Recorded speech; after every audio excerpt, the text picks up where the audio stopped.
Aku benar-benar tidak menyangka. 4 hari sebelum aku resmi menikah, aku justru menerima sebuah WhatsApp yang menyelamatkan seluruh masa depanku. Kalau malam itu aku tidak membuka pesan itu, mungkin hari ini aku sudah menjadi istri seorang laki-laki yang sejak awal tidak mencintaiku, melainkan mencintai tabunganku. Yang paling menyakitkan, bukan karena calon mertuaku ingin menguasai uangku, melainkan karena calon suamiku ternyata sudah mengetahui semua rencana itu. Dan dia memilih diam, bahkan ikut membantu ibunya. Sampai hari ini, kalau mengingat malam itu, dadaku masih terasa sesak. Karena aku benar-benar percaya, aku sedang mempersiapkan pernikahan. Padahal, mereka sedang mempersiapkan cara mengambil seluruh hasil kerja kerasku. Tapi sebelum aku lanjutkan cerita ini sampai ke bagian yang paling menyakitkan, aku ingin menyapa kalian dulu. Kalian sedang menonton dari kota atau daerah mana? Coba tulis di kolom komentar ya. Terima kasih karena sudah meluangkan waktu mendengarkan ceritaku. Sekarang, aku akan mulai dari awal. Namaku Nabila. Usiaku 28 tahun. Aku bekerja sebagai staf purchasing di sebuah perusahaan manufaktur di Surabaya. Pekerjaanku memang tidak terlihat mewah. Tapi aku sangat bersyukur. Karena dari pekerjaan itulah, aku bisa membantu kedua orang tuaku, membayar cicilan motorku sendiri, dan sedikit demi sedikit, mengumpulkan tabungan. Aku bukan berasal dari keluarga kaya. Ayahku pensiunan sopir ekspedisi, sedangkan ibu berjualan kue basah di depan rumah.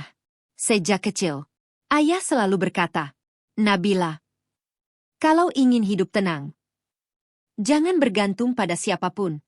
Kalimat itu terus kuingat sampai dewasa. Karena itulah, begitu mulai bekerja, aku membiasakan diri menyisihkan sebagian gaji setiap bulan. Sedikit demi sedikit. Kadang hanya 500.000, kadang 1 juta. Kalau sedang dapat bonus, aku langsung memasukkannya ke tabungan. Aku tidak pernah membeli barang mewah. Tidak pernah gonta-ganti ponsel hanya karena model baru keluar. Aku juga jarang liburan. Banyak temanku berkata aku terlalu pelit pada diri sendiri. Padahal bukan begitu. Aku hanya punya satu impian. Suatu hari nanti, kalau aku menikah, aku ingin memulai rumah tangga tanpa membebani siapapun. Aku ingin punya rumah kecil. Tidak perlu besar. Yang penting milik sendiri. Karena itu, selama hampir 7 tahun bekerja, tabunganku terus bertambah. Sedikit demi sedikit. Sampai akhirnya jumlahnya lebih dari 300 juta rupiah. Tidak pernah terpikir olehku bahwa angka itulah yang kelak membuat seseorang memilih mendekatiku. Bukan karena cinta, melainkan karena uangnya. Aku bertemu Fajar hampir 3 tahun sebelum semua ini terjadi. Waktu itu, kami dikenalkan oleh teman kantor. Awalnya aku sama sekali tidak tertarik. Karena menurutku, menjalani hubungan bukan sekadar mencari seseorang yang romantis. Aku ingin laki-laki yang bertanggung jawab, yang bisa diajak tumbuh bersama, bukan sekadar pandai merayu. Pertemuan pertama kami sangat sederhana. Hanya makan bakso sepulang kerja. Tidak ada bunga, tidak ada hadiah, tidak ada kata-kata manis. Yang banyak berbicara justru aku. Sedangkan Fajar lebih sering mendengarkan. Sesekali ia tersenyum. Sesekali tertawa kecil. Jujur, justru sikapnya yang tenang itu membuatku nyaman. Sejak hari itu, kami mulai sering bertemu. Kadang hanya minum kopi, kadang makan malam, kadang sekadar berjalan-jalan di taman kota. Tidak terasa, 6 bulan berlalu. Fajar akhirnya menyatakan perasaannya. Aku nggak bisa janji bikin kamu hidup mewah. Tapi aku janji bakal kerja keras. Kalimat itu sederhana. Namun saat itu, aku mempercayainya. Karena aku memang tidak mencari laki-laki kaya. Aku hanya ingin pasangan yang mau berjuang bersama. Hubungan kami berjalan cukup baik. Kalau ada masalah, kami selalu membicarakannya. Kalau ada perbedaan pendapat, Fajar lebih sering mengalah. Aku pun merasa, mungkin memang dia orangnya. Sekitar 1 tahun setelah kami pacaran, Fajar mulai mengenalkanku kepada keluarganya. Disitulah, aku bertemu Bu Sari, calon ibu mertuaku. Kesan pertamaku sangat baik. Beliau ramah, murah senyum. Begitu aku datang, tanganku langsung digenggam. Nah, ini Nabila. Ibu sudah sering dengar cerita tentang kamu. Aku hanya tersenyum malu. Beliau langsung mengajakku masuk. Sejak pertemuan pertama, Bu Sari selalu bersikap hangat. Kalau aku datang, beliau selalu memasakkan makanan kesukaanku. Kalau aku pulang, beliau selalu membawakan lauk. Bahkan berkali-kali beliau berkata, "Nabila, nanti kalau sudah nikah, anggap saja ibu ini ibu kandungmu sendiri." Kalimat itu membuatku semakin yakin. Aku berpikir, betapa beruntungnya aku mendapat calon suami yang baik dan calon mertua yang menerima kehadiranku dengan tulus. Beberapa bulan kemudian, hubunganku dengan Bu Sari semakin dekat. Beliau mulai sering bertanya tentang pekerjaanku, tentang gajiku, tentang bonus tahunan. Awalnya, aku tidak pernah curiga. Menurutku itu pertanyaan yang wajar. Namanya juga sudah dianggap keluarga. Suatu hari, beliau bertanya sambil tersenyum, "Nabila, kalau boleh tahu, kamu sudah punya tabungan belum?" Aku tertawa kecil. "Alhamdulillah ada sedikit, Bu." "Bagus. Perempuan memang harus rajin nabung." Aku mengangguk. "Iya, Bu." Beliau kembali bertanya, "Kalau nikah nanti, rencananya dipakai buat apa?" Aku menjawab tanpa berpikir panjang. "Pengen beli rumah, Bu. Soalnya aku sama Fajar nggak mau ngontrak lama." Bu Sari tersenyum lebar. "Wah, bagus sekali. Ibu senang dengarnya." Aku benar-benar tidak menyadari bahwa sejak hari itu, Bu Sari mulai mengetahui sedikit demi sedikit kondisi keuanganku. Bahkan, tanpa kusadari, Fajar juga mulai bercerita banyak kepada ibunya tentang bonus yang kuterima, tentang investasiku, sampai tentang jumlah tabungan yang selama ini hanya kukira diketahui oleh kami berdua. Semakin dekat dengan hari pernikahan, semakin sering aku datang ke rumah Fajar. Kadang membantu memilih warna dekorasi, kadang mencicipi menu catering, kadang hanya menemani Bu Sari mengobrol di ruang tamu. Aku benar-benar menikmati masa-masa itu. Rasanya, aku sudah menjadi bagian dari keluarga mereka. Kalau Fajar sedang bekerja, aku tetap datang. Bu Sari selalu berkata, "Nggak usah sungkan. Rumah ini nanti juga jadi rumahmu." Aku pun percaya. Bahkan aku mulai memanggil beliau dengan sebutan, "Ibu." Sesuatu yang sebelumnya tidak pernah kulakukan kepada orang lain. Suatu sore, saat kami sedang melipat souvenir, Bu Sari tiba-tiba berkata, "Nabila." "Iya, Bu." "Ibu bersyukur sekali Fajar dapat perempuan seperti kamu." Aku tersenyum malu. "Ah, Ibu bisa saja." "Enggak. Ibu serius. Kamu rajin. Enggak banyak menuntut. Kerja juga bagus." Aku hanya tertawa kecil. Beliau melanjutkan, "Kalau sekarang cari perempuan yang rajin nabung itu susah." Aku mengangguk. "Iya sih, Bu. Soalnya aku dari dulu memang diajarin ayah buat hidup hemat." "Iya. Itu yang Ibu suka." Obrolan itu terdengar biasa. Sampai akhirnya, Bu Sari kembali bertanya, "Nabila." "Iya. Kalau tabunganmu nanti dipakai beli rumah, rumahnya atas nama siapa?" Aku spontan menjawab, "Paling berdua, Bu. Soalnya kan rumah buat kami berdua." Beliau tersenyum. "Iya juga." Bagus. Aku sama sekali tidak menangkap keanehan dari pertanyaan itu. Karena kupikir, beliau hanya sedang penasaran. Malamnya, saat aku pulang bersama Fajar, aku sempat bercanda. "Ibumu lucu ya?" "Kenapa?" "Tadi nanya rumah nanti atas nama siapa." Fajar ikut tersenyum. Namanya juga orang tua. Pasti mikirin masa depan anak. Aku mengangguk. Iya juga. Pembicaraan itu selesai begitu saja. Tidak pernah lagi kupikirkan. Padahal, kalau saja waktu itu aku lebih peka, mungkin aku sudah mulai curiga. Karena ternyata, pertanyaan Bu Sari bukan sekadar basa-basi. Beliau sedang memastikan bagaimana caranya agar uang yang selama bertahun-tahun kukumpulkan bisa ikut menjadi milik anaknya. Hari demi hari berlalu. Tinggal 4 hari lagi menuju akad. Undangan sudah hampir semua tersebar. Baju pengantin sudah selesai. Cincin sudah diambil. Keluarga dari luar kota mulai berdatangan. Aku bahkan sudah mengajukan cuti kerja. Semua terasa begitu sempurna. Sampai malam itu, sekitar pukul 9. Saat aku sedang melipat pakaian di kamar, ponselku bergetar. Sebuah WhatsApp masuk dari nomor yang sama sekali tidak kukenal. Tidak ada foto profil. Tidak ada nama. Hanya deretan angka. Awalnya aku tidak terlalu memperhatikan. Kupikir, paling juga iklan atau salah kirim. Tapi setelah kubuka, isi pesannya membuatku berhenti bernapas beberapa detik. Kalau kamu masih ingin menyelamatkan masa depanmu, jangan percaya siapapun. Termasuk Fajar. Aku langsung mengernyit. Nomor siapa ini? Dan, kenapa dia menyebut nama calon suamiku? Aku membaca pesan itu berulang kali. Jangan percaya siapapun. Termasuk Fajar. Entah kenapa, dadaku langsung berdebar. Aku membalas singkat. Siapa ini? Centang 2. Tapi tidak langsung dibalas. Aku menunggu hampir 1 menit. Lalu, ponselku kembali bergetar. Nomor itu mengirim 3 gambar. Ternyata screenshot WhatsApp. Awalnya aku masih santai. Kupikir hanya editan. Tapi begitu kubuka gambar pertama, tanganku langsung membeku. Itu benar-benar foto profil Fajar. Nama kontaknya juga sama. Di atasnya tertulis, Ibu Hati Merah 2. Isi percakapannya sederhana. Namun setiap kalimatnya membuat napasku semakin berat. Bu Sari menulis, Fajar. Iya Bu.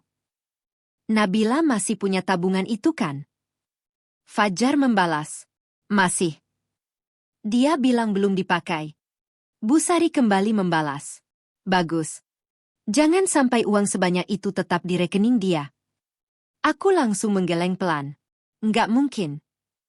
Aku memperbesar gambar itu. Kulihat jam pengirimannya. Kulihat foto profil. Kulihat gelembung chat. Semuanya tampak asli. Aku masih mencoba berpikir positif. Bisa saja seseorang mengeditnya. Bisa saja orang iseng ingin merusak hubungan kami. Aku kembali membuka gambar kedua. Jantungku seperti berhenti berdetak. Bu Sari menulis, nanti setelah nikah, suruh dia pindahkan semua tabungannya. Fajar membalas, alasannya apa? Jawaban Bu Sari membuat tenggorokanku terasa kering. Bilang saja, kalau suami istri harus satu rekening. Biar gampang ngatur keuangan. Aku menutup mulutku sendiri. Aku benar-benar tidak percaya. Karena selama ini, aku dan Fajar memang pernah membahas soal rekening bersama. Tapi, itu hanya rekening untuk kebutuhan rumah tangga. Bukan memindahkan seluruh tabunganku. Aku terus membaca. Fajar kembali mengetik. Kalau dia nggak mau gimana? Bu Sari menjawab sangat cepat. Pelan-pelan. Kamu bujuk. Dia sayang sama kamu. Pasti nurut. Aku meletakkan ponsel di atas kasur. Kepalaku mulai terasa berat. Aku mencoba mengatur napas. Berulang kali aku berkata pada diriku sendiri, tenang. Jangan langsung percaya. Harus ada penjelasan. Baru saja aku ingin menghapus semua pikiran buruk itu. Ponselku kembali bergetar. Nomor misterius itu mengirim screenshot terakhir. Dan, gambar itulah yang benar-benar menghancurkan seluruh kepercayaanku. Bu Sari menulis, begitu uangnya sudah pindah, Ibu pakai dulu.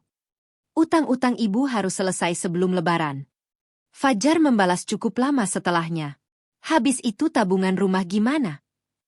Aku sempat mengembuskan napas lega. Kupikir, Fajar mulai menolak. Tapi balasan berikutnya membuat air mataku langsung jatuh. Bu Sari menulis, rumah bisa nanti. Kalau sudah jadi istrimu, dia pasti mau nabung lagi.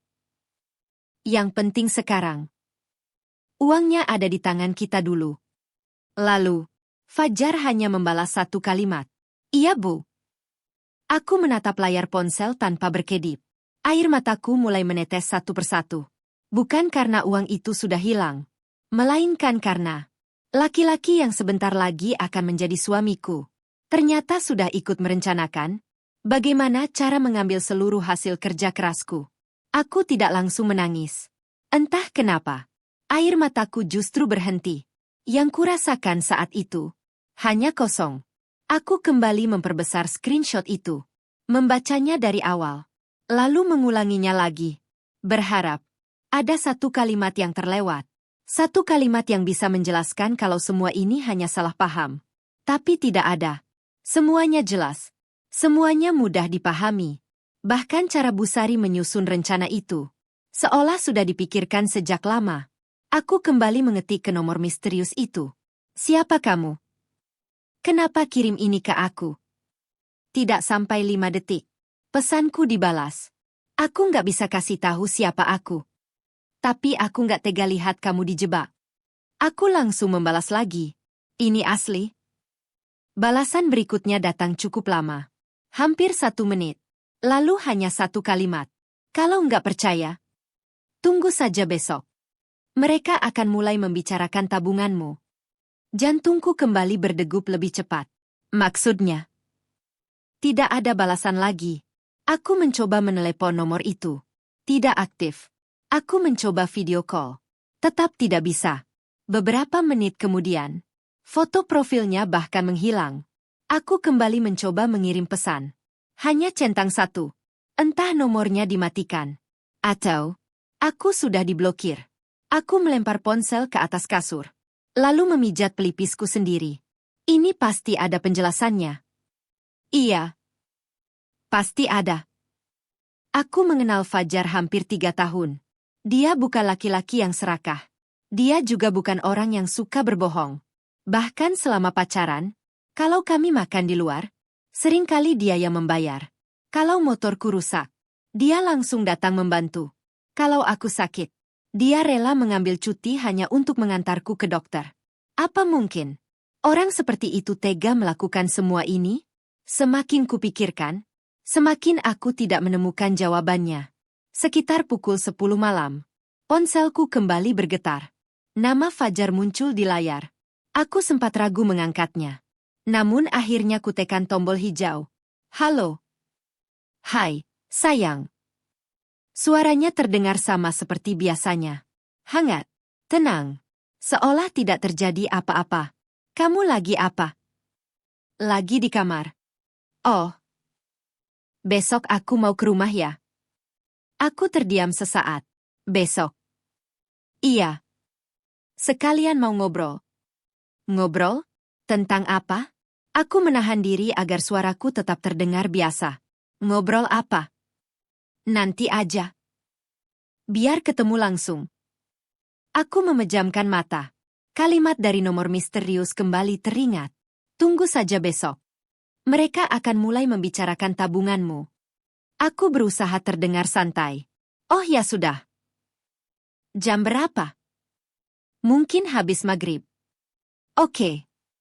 Kalau gitu besok ketemu. Iya. Jangan tidur terlalu malam ya. Aku hanya menjawab pelan. Iya. Telepon ditutup. Aku masih memandangi layar ponsel yang sudah gelap. Biasanya, setelah berbicara dengan Fajar, aku selalu merasa tenang. Malam itu, justru sebaliknya. Suaranya memang sama. Perhatiannya juga sama. Tapi entah kenapa, aku mulai bertanya pada diriku sendiri. Yang selama ini dicintai Fajar, benarkah aku? Atau tabungan yang selama ini sering kuceritakan kepadanya? Malam itu, aku hampir tidak bisa tidur. Setiap kali memejamkan mata, yang kulihat hanya 3 screenshot itu. Berkali-kali aku berkata pada diriku sendiri, mungkin ada penjelasan. Mungkin Fajar dipaksa. Mungkin ini memang salah paham. Karena jujur, aku masih ingin mempercayainya. Aku tidak ingin hubungan hampir 3 tahun ini hancur hanya karena beberapa gambar di layar ponsel. Pagi harinya, aku tetap berangkat bekerja seperti biasa. Aku memaksa diriku terlihat normal. Menyapa teman-teman kantor. Membalas email. Menghadiri rapat. Padahal, isi kepalaku sama sekali tidak berada di kantor. Beberapa kali aku membuka WhatsApp. Berharap nomor misterius itu mengirim penjelasan lagi. Tapi tidak ada. Sekitar pukul 11 siang. Fajar mengirim pesan. Sayang. Iya. Nanti jangan lupa ya. Aku habis maghrib ke rumah. Oke. Beberapa detik kemudian, ia mengirim emoji senyum. Biasanya, aku akan membalas dengan emoji yang sama. Hari itu, aku hanya membaca pesannya. Sampai sore, aku pulang lebih cepat. Ibu langsung menyuruhku beristirahat. Beliau mengira aku kelelahan karena mengurus persiapan pernikahan. Kalau saja ibu tahu, yang membuatku lelah bukan persiapan akad, melainkan pikiranku sendiri. Menjelang maghrib, suara motor berhenti di depan rumah. Aku mengintip dari balik jendela. Fajar datang sendirian. Wajahnya tampak santai, bahkan membawa sekotak martabak kesukaanku. Kalau bukan karena screenshot semalam, mungkin aku akan langsung berlari menyambutnya. Aku membuka pintu. Masuk. Fajar tersenyum. Ini buat kamu. Makasih. Ia duduk di ruang tamu bersama ayah. Mengobrol seperti biasa. Membahas pekerjaan. Membahas cuaca. Membahas tamu yang mulai berdatangan. Tidak ada sedikit pun tanda-tanda seseorang yang sedang menyimpan rencana besar. Sekitar 30 menit kemudian, ayah pamit ke musala. Ibu masuk ke dapur membuatkan teh. Tinggallah aku dan Fajar di ruang tamu. Fajar memandangku sambil tersenyum. Kamu capek ya? Sedikit. 4 hari lagi. Nggak nyangka ya? Aku mengangguk pelan. Iya.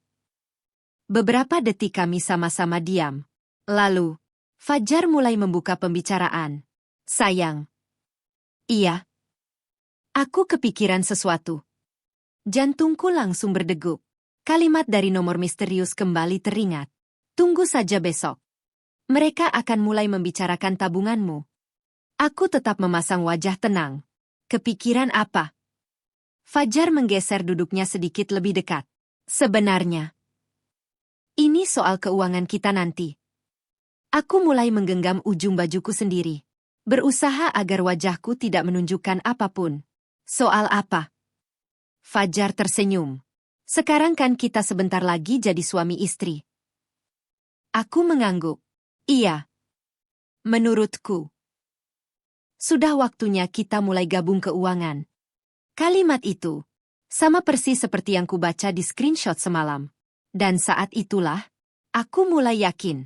Pesan misterius itu bukan kebohongan. Aku memandang wajah Fajar cukup lama. Kalau ini terjadi seminggu yang lalu, mungkin aku akan langsung mengangguk. Karena bagiku, membicarakan keuangan sebelum menikah adalah hal yang wajar. Tapi sekarang, setiap kalimat yang keluar dari mulutnya terasa berbeda. Aku berusaha tetap tenang. Gabung keuangan gimana maksudnya? Fajar tersenyum. Ya.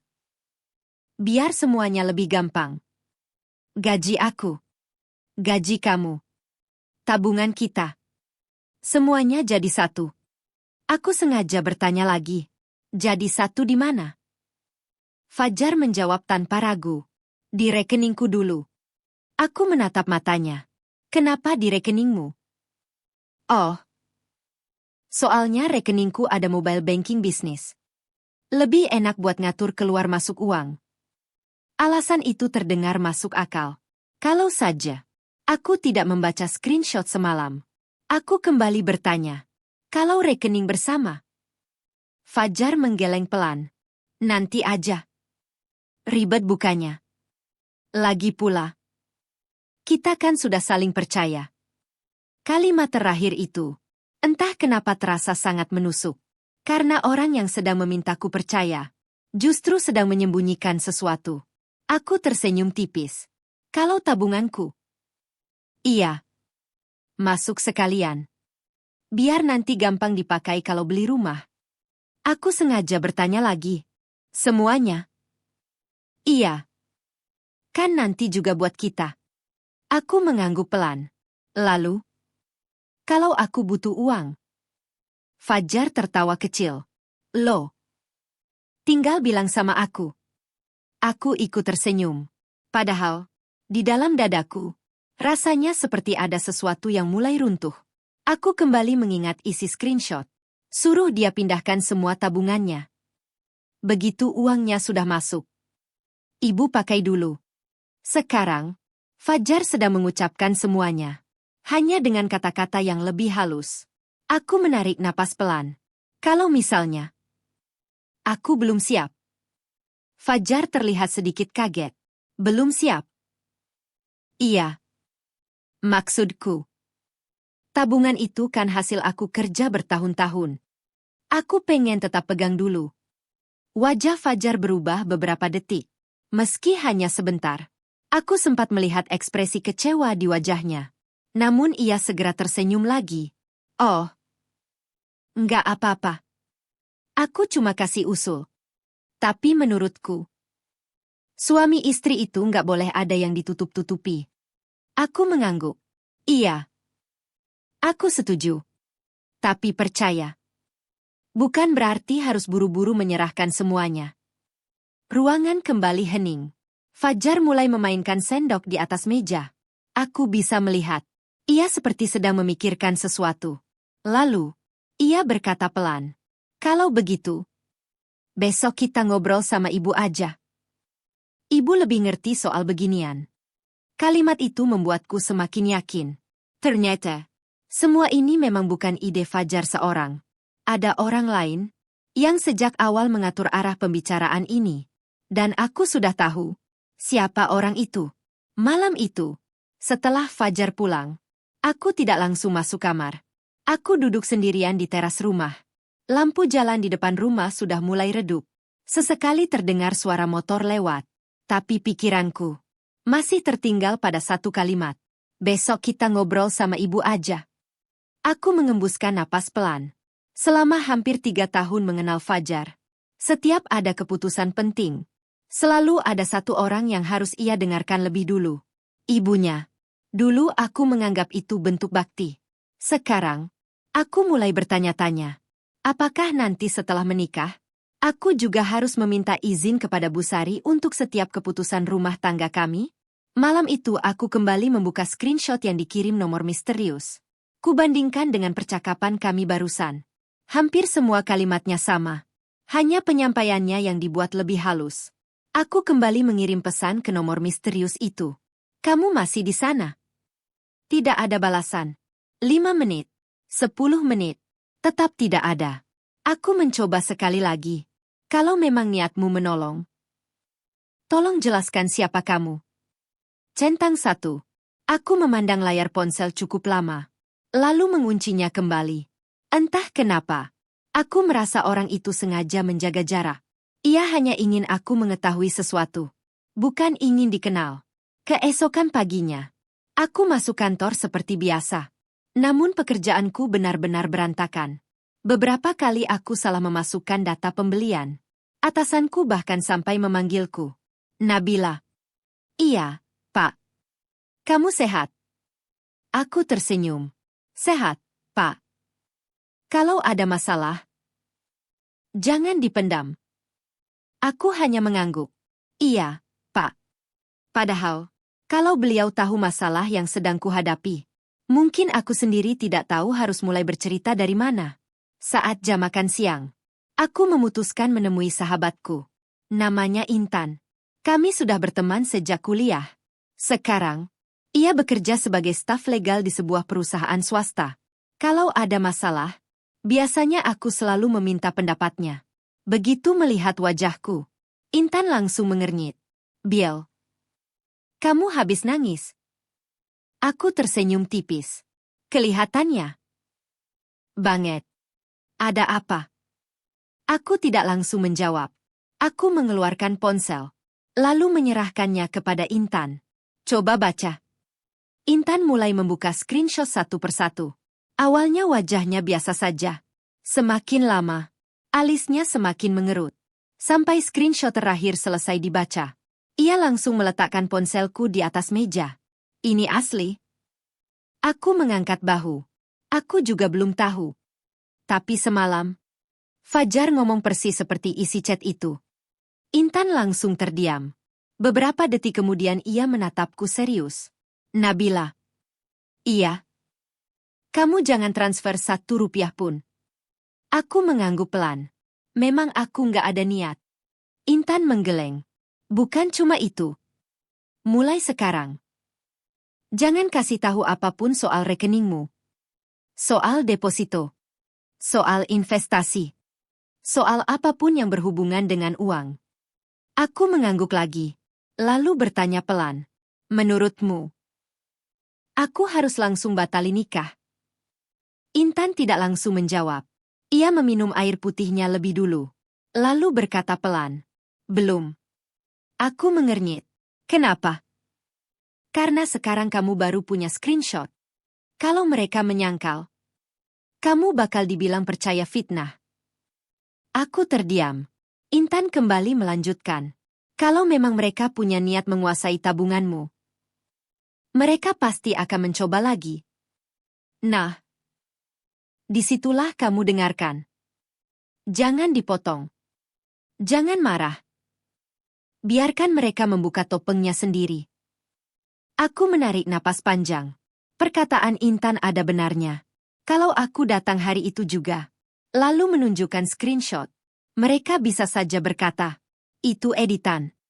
Itu fitnah. Atau, ada orang yang iri sama hubungan kalian. Aku butuh sesuatu yang tidak bisa mereka bantah. Dan tanpa kusadari, kesempatan itu ternyata datang. Lebih cepat daripada yang kubayangkan. Sore harinya, aku baru saja selesai bekerja. Saat sedang berjalan menuju parkiran, ponselku bergetar. Nama Fajar muncul. Aku menarik napas pelan, lalu mengangkat teleponnya. Halo. Hai, sayang. Iya. Kamu nanti malam ada acara? Enggak. Kenapa? Ibu ngajak makan. Aku terdiam beberapa detik. Makan? Iya. Katanya sekalian ngobrol. Aku langsung teringat perkataan semalam.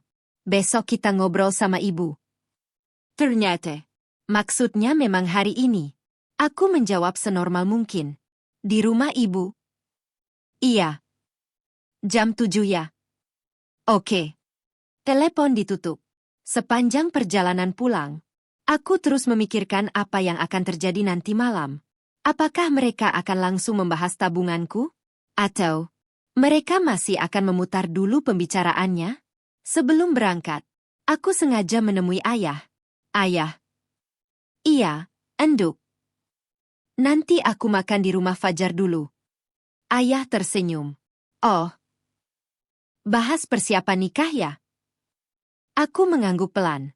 Iya. Ayah menepuk pundakku. Kalau ada keputusan apapun, jangan merasa harus buru-buru. Rumah tangga itu dibangun seumur hidup. Bukan sehari. Aku tersenyum. Iya, ya. Entah kenapa, kalimat ayah membuatku sedikit lebih tenang.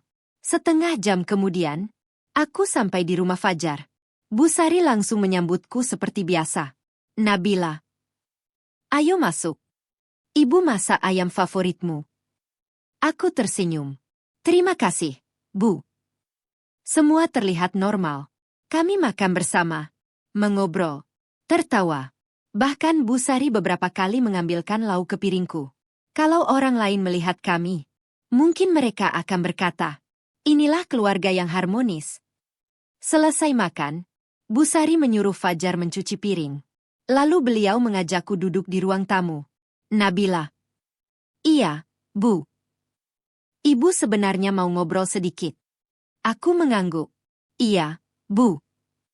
Beliau tersenyum. Nggak usah tegang. Ibu cuma anggap kamu sudah anak sendiri. Kalimat itu, beberapa hari yang lalu mungkin akan membuatku terharu. Hari ini, aku justru semakin waspada. Bu Sari meraih tanganku. Mengusapnya pelan. Nabila. Iya. 4 hari lagi kamu sudah jadi istri Fajar. Iya, Bu. Ibu cuma mau kasih sedikit nasihat. Aku mengangguk pelan. Rumah tangga itu bukan soal cinta saja, tapi soal kepercayaan. Aku tersenyum tipis. Iya, Bu. Beliau kembali melanjutkan. Kalau nanti sudah menikah, jangan ada lagi yang namanya uang kamu atau uang Fajar. Semuanya harus jadi satu. Aku sengaja tidak langsung menjawab. Aku ingin mendengar Sampai sejauh mana pembicaraan ini akan berkembang? Beberapa detik kemudian, Fajar keluar dari dapur. Ia ikut duduk di samping ibunya. Lalu, tanpa mereka sadari, kalimat berikutnya, persis seperti yang sudah kubaca di screenshot WhatsApp. Fajar duduk tepat di samping Busari. Beliau langsung menoleh ke arah anaknya. Fajar. Iya, Bu. Kamu jelaskan saja. Fajar sempat menarik napas panjang. Lalu menatapku sambil tersenyum. Nabila. Iya. Sebenarnya ini cuma usul. Aku mengangguk. Iya. Aku sama ibu tadi ngobrol. Daripada nanti setelah nikah masih ribet ngurus keuangan. Gimana kalau mulai sekarang kita satukan semuanya? Aku sengaja bertanya. Maksudnya? Fajar menjawab santai. Rekening. Tabungan. Nanti gaji juga. Jadi satu. Aku mengangguk pelan. Lalu? Siapa yang pegang? Fajar belum sempat menjawab. Busari langsung menyela. Ya Fajarlah.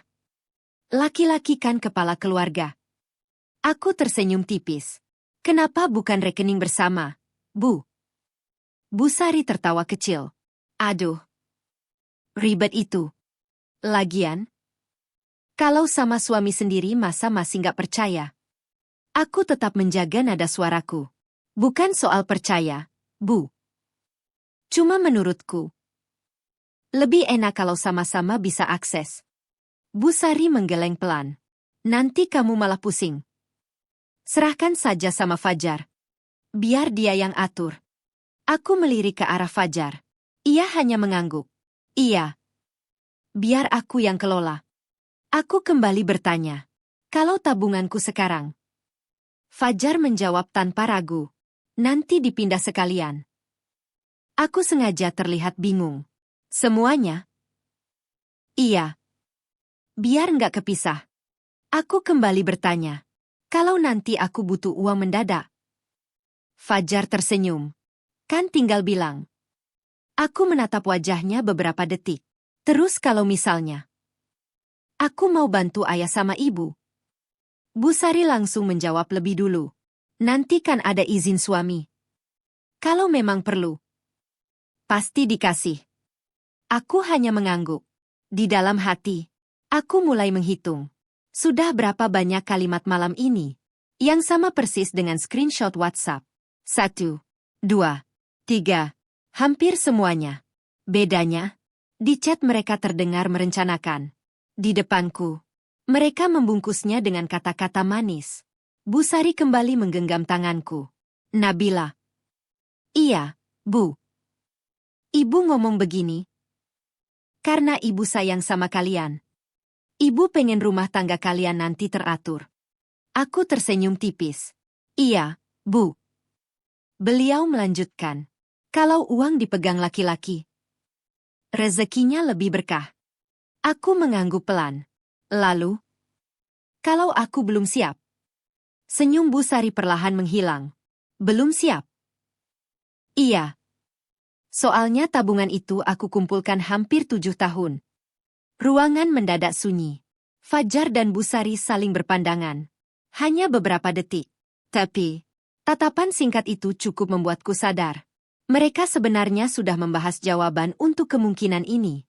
Dan orang pertama yang akhirnya berbicara, bukan Fajar, melainkan Busari. Dengan nada suara yang mulai berbeda dari sebelumnya, Busari menarik napas pelan. Senyumnya masih ada, namun tidak lagi sehangat tadi. Nabila. Iya, Bu. Ibu cuma bingung. Bingung kenapa, Bu? Kamu kan sebentar lagi jadi istri Fajar. Iya. Kalau masih bilang, uangku. Kapan mulai belajar jadi keluarga? Aku tersenyum tipis. Bu. Kalau nanti sudah menikah, aku juga pasti ikut membantu kebutuhan rumah tangga. Tapi, tabungan itu memang sudah punya rencana. Busari langsung bertanya. Rencana apa? Buat DP rumah. Beliau tertawa kecil. Loh. Rumah kan nanti juga tetap dibeli. Aku mengangguk. Iya. Makanya uangnya tetap aku simpan. Bu Sari mulai menggeleng pelan. Nabila, kamu ini terlalu banyak khawatir.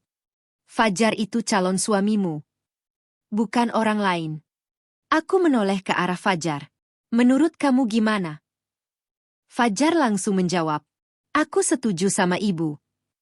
Kita mulai belajar saling percaya. Aku kembali bertanya. Kalau memang soal percaya, kenapa harus dipindah ke rekeningmu? Ruangan kembali hening. Fajar terlihat berpikir beberapa detik. Lalu menjawab. Biar gampang. Gampang apa? Ngaturnya.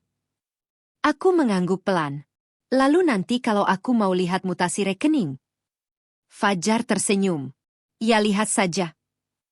Tapi rekeningnya tetap atas namamu. Iya. Aku kembali bertanya. Kalau begitu, apa bedanya sama sekarang? Fajar langsung terdiam. Untuk pertama kalinya malam itu, ia tidak bisa menjawab. Bu Sari buru-buru mengambil alih pembicaraan. Nabila, ibu terus terang saja ya. Silakan, Bu. Ibu ini perempuan juga. Ibu tahu rasanya punya tabungan. Tapi, kalau sudah menikah, harus belajar ikhlas. Aku mengangguk. Iya, Bu. Beliau melanjutkan. Lagi pula, Fajar kan anak ibu. Ibu yang membesarkan dia. Ibu tahu dia nggak mungkin macam-macam. Aku hanya tersenyum. Di dalam hati, aku justru sedang berpikir hal yang berbeda. Kalau memang Fajar tidak akan macam-macam, kenapa sejak awal mereka begitu ingin tabunganku berpindah ke rekeningnya? Kalau memang tujuannya membeli rumah, kenapa bukan tetap di rekeningku sampai hari transaksi? Semakin kupikirkan, semakin banyak pertanyaan yang tidak menemukan jawaban. Aku sengaja mengakhiri pembicaraan. Bu, boleh aku pikir-pikir dulu? Bu Sari tersenyum. Tentu. Ibu juga nggak maksa. Tapi, jangan terlalu lama. Soalnya, 4 hari lagi kalian sudah menikah. Aku mengangguk. Iya, Bu. Tak lama kemudian aku pamit pulang. Fajar mengantarku sampai ke halaman. Begitu kami berdua berada di dekat motorku, ia tiba-tiba berkata pelan. Sayang. Iya. Jangan terlalu dipikirin omongan ibu ya. Aku menatapnya. Loh. Bukannya tadi kamu setuju? Fajar tersenyum canggung. Iya. Aku cuma pengen semuanya cepat beres. Aku mengangguk pelan. Fajar. Iya. Kalau aku tetap nggak mau pindahin tabungan, kamu kecewa nggak? Pertanyaan itu keluar begitu saja. Dan jawaban Fajar akan menjadi petunjuk paling besar. Bahwa semua kekhawatiranku selama ini ternyata benar. Fajar tidak langsung menjawab. Ia memandang jalan di depan rumahnya. Tangannya masuk ke dalam saku celana. Lalu mengembuskan napas pelan. Aku sebenarnya bukan kecewa. Aku masih menunggu. Cuma, aku nggak enak sama ibu. Kalimat itu membuatku langsung menatap wajahnya. Nggak enak. Iya. Ibu dari tadi berharap kamu setuju. Aku tersenyum tipis. Yang mau menikah aku sama kamu. Bukan aku sama ibumu. Fajar terlihat salah tingkah. Iya sih. Tapi, ibu cuma pengen yang terbaik. Aku mengangguk pelan. Menurutmu, yang terbaik buat siapa? Fajar kembali diam. Aku sengaja tidak membantunya. Aku ingin mendengar jawabannya. Beberapa detik kemudian, ia berkata lirih. Buat kita. Aku menggeleng pelan. Kalau memang buat kita, harusnya keputusan itu datang dari kita. Bukan dari ibu. Fajar terlihat mulai gelisah. Sayang, jangan dibesar-besarin. Aku cuma pengen rumah tangga kita nanti gampang. Aku tersenyum kecil. Rumah tangga yang gampang. Bukan dimulai dari siapa yang pegang rekening. Tapi dimulai dari saling percaya. Fajar mengangguk. Iya. Aku ngerti. Aku kembali bertanya. Kalau aku tetap mempertahankan tabunganku, Kamu tetap mau menikah sama aku? Fajar menjawab cukup cepat. Ya mau. Dadaku sedikit lega. Namun, kalimat berikutnya kembali membuat harapanku runtuh. Cuma, aku takut ibu kepikiran. Aku menunduk. Ternyata, lagi-lagi, yang dipikirkan bukan perasaanku, melainkan perasaan ibunya. Aku hanya menjawab pelan. Aku pulang dulu ya? Iya. Hati-hati. Biasanya, sebelum pulang, Fajar selalu menggenggam tanganku. Malam itu tidak. Ia hanya berdiri, melihatku menyalakan motor. Sepanjang perjalanan pulang, aku semakin yakin. Masalah sebenarnya bukan tabungan. Masalah sebenarnya, Fajar tidak pernah benar-benar bisa berdiri sebagai calon kepala keluarga. Ia masih selalu menunggu keputusan ibunya. Dan itu jauh lebih menakutkan daripada kehilangan uang.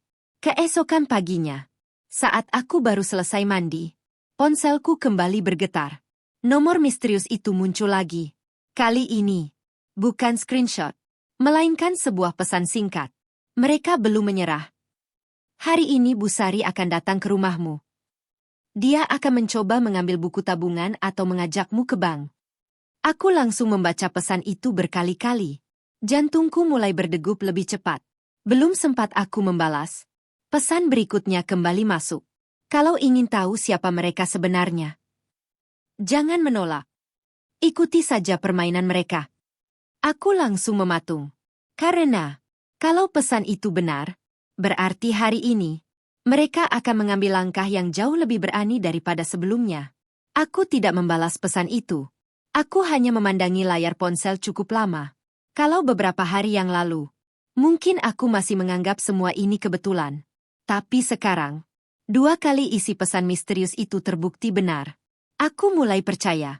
Orang yang mengirim pesan ini benar-benar mengetahui apa yang sedang terjadi di keluarga Fajar. Namun, siapa dia? Kenapa dia tidak pernah mau menunjukkan identitasnya? Pertanyaan itu terus berputar di kepalaku. Sekitar pukul 9 pagi, aku sengaja meminta izin bekerja dari rumah. Alasannya sederhana. Aku ingin memastikan, apakah Bu Sari benar-benar akan datang. Ibu sedang membuat kue di dapur. Ayah pergi ke bengkel langganannya. Rumah hanya kami berdua. Sekitar pukul 11 siang. Bel rumah berbunyi. Aku membuka pintu. Dan benar saja, Bu Sari berdiri di depan rumah sambil membawa sekotak buah. Nabila. Maaf ya. Ibu datang mendadak. Aku tetap tersenyum. Enggak apa-apa, Bu. Ayo masuk. Beliau langsung memelukku. Persis seperti biasanya. Kalau aku tidak mengetahui isi chat itu, mungkin aku masih merasa sedang dipeluk calon ibu mertuaku. Sekarang, yang kurasakan justru berbeda.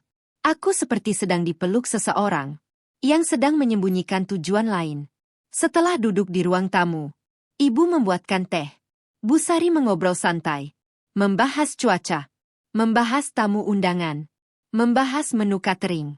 Tidak ada sedikit pun pembicaraan tentang uang. Aku mulai berpikir, apa pesan misterius itu kali ini salah?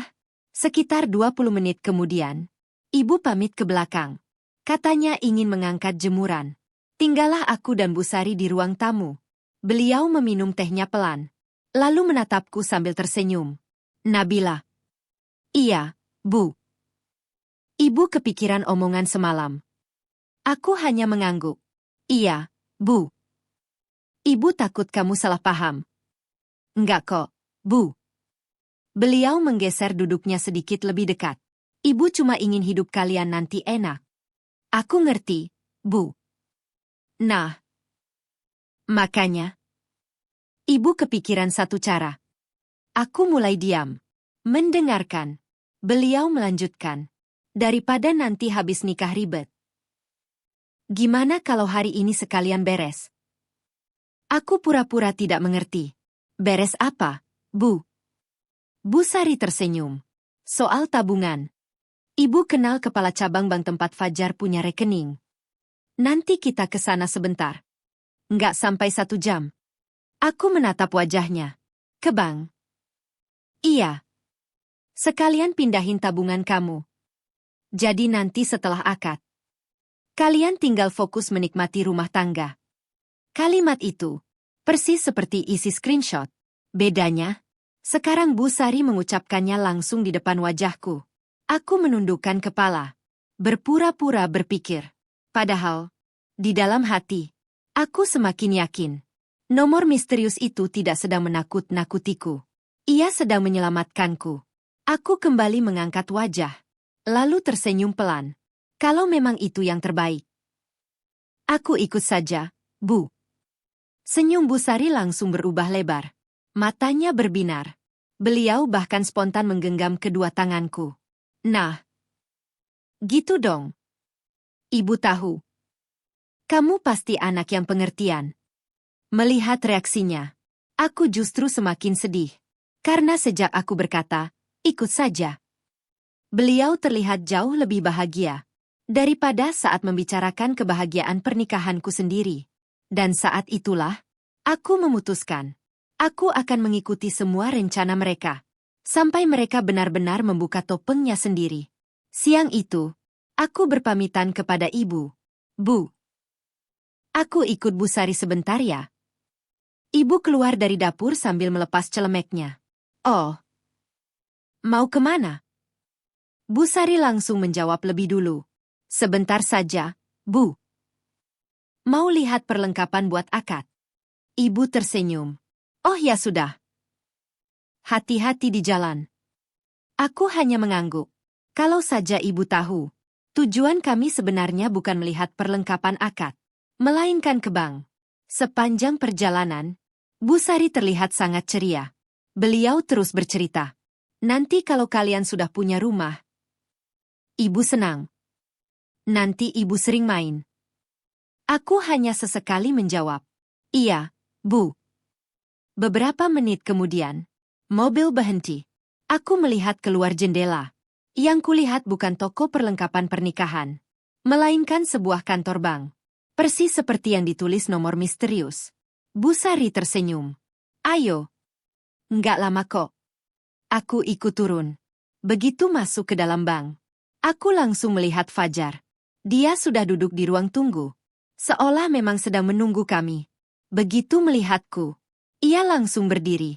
Sayang, kamu jadi datang. Aku tersenyum tipis. Iya. Fajar terlihat jauh lebih lega. Ia bahkan sempat melirik ke arah ibunya. Dan Bu Sari membalas tatapan itu dengan senyum kecil. Tatapan singkat, namun cukup membuatku yakin. Semua ini memang sudah direncanakan. Seorang customer service menghampiri kami. Selamat siang. Ada yang bisa kami bantu? Fajar langsung menjawab. Kami mau buka layanan tambahan. Customer service tersenyum. Silakan ikut saya. Kami masuk ke sebuah meja pelayanan. Customer service mulai menjelaskan beberapa produk bank. Aku sengaja diam. Sampai akhirnya, Fajar membuka pembicaraan. Sayang. Iya. Daripada nanti balik lagi. Sekalian saja. Sekalian apa? Pindahkan tabunganmu ke rekeningku. Customer service sempat menghentikan penjelasannya, lalu menatap kami bergantian. Aku sengaja bertanya, kenapa harus hari ini? Fajar tersenyum. Biar selesai. Nanti habis nikah kita nggak perlu ngurus beginian lagi. Aku kembali bertanya, kalau aku belum mau? Senyum Fajar mulai memudar. Kenapa belum mau? Aku cuma nanya. Bu Sari langsung ikut berbicara. Nabila, ibu kan sudah jelaskan. Ini semua buat kebaikan kalian. Aku menatap beliau. Lalu kalau aku tetap ingin tabunganku di rekeningku sampai setelah akad? Ruangan mulai terasa berbeda. Fajar tidak lagi tersenyum. Bu Sari juga mulai kehilangan kesabarannya. Beliau berkata dengan nada yang sedikit lebih tegas. Nabila, kamu percaya sama Fajar nggak? Aku mengangguk. Percaya. Kalau percaya, kenapa uangnya nggak mau dipindah? Aku mengembuskan napas pelan, lalu menjawab sangat tenang. Karena percaya. Tidak harus dibuktikan dengan menyerahkan seluruh tabungan. Fajar langsung menyandarkan tubuhnya ke kursi. Aku bisa melihat rahangnya mulai mengeras. Sedangkan Bu Sari mulai menunjukkan wajah yang selama ini selalu berhasil beliau sembunyikan. Untuk pertama kalinya, nada lembutnya mulai menghilang. Dan aku tahu, topeng itu sebentar lagi akan benar-benar terlepas. Aku memandang wajah Fajar bergantian dengan Busari. Aneh sekali. Yang sejak tadi mereka perdebatkan, bukan bagaimana kami membangun rumah tangga. Bukan bagaimana kami saling menghargai. Melainkan, bagaimana caranya agar tabunganku berpindah tangan. Customer service yang duduk di depan kami mulai terlihat tidak enak. Beliau tersenyum sopan. Mungkin Bapak dan Ibu bisa berdiskusi dulu. Nanti kalau sudah ada keputusan, saya bantu prosesnya. Aku mengangguk. Terima kasih, Mbak. Customer service itu pun berdiri. Memberi kami sedikit privasi. Begitu ia menjauh, Busari langsung mengembuskan napas panjang. Nabila. Ibu benar-benar nggak ngerti. Apa yang Ibu nggak ngerti? Kamu ini kenapa tiba-tiba berubah? Aku tersenyum tipis. Berubah bagaimana? Dulu kamu nggak pernah kayak gini. Dulu kamu selalu percaya sama Fajar. Aku mengangguk. Iya. Lalu? Sekarang? Kamu seperti curiga sama keluarga sendiri. Aku menatap beliau beberapa detik. Keluarga. Lucu sekali. Aku bahkan belum sah menjadi istri Fajar. Tapi kata, keluarga, sudah mulai dipakai. Untuk membuatku merasa bersalah. Aku menjawab pelan. Bu. Aku belum bilang curiga. Aku cuma belum siap. Busari langsung menggeleng. Enggak. Ini bukan soal siap. Ini soal kepercayaan. Fajar akhirnya ikut berbicara. Sayang. Iya. Aku jujur ya. Silakan. Aku sedih. Kenapa? Karena kamu seolah-olah takut kehilangan uang. Aku tersenyum kecil. Memang aku takut. Fajar terlihat kaget. Hah? Iya. Aku takut kehilangan hasil kerja kerasku. Ruangan langsung sunyi. Aku melanjutkan. Aku kerja hampir 7 tahun. Pulang malam. Lembur. Nggak pernah boros. Nggak pernah minta uang orang tua. Semua itu aku kumpulkan sedikit demi sedikit. Lalu sekarang. Kalian minta aku memindahkan semuanya hanya karena 4 hari lagi aku menikah. Aku berhenti sejenak.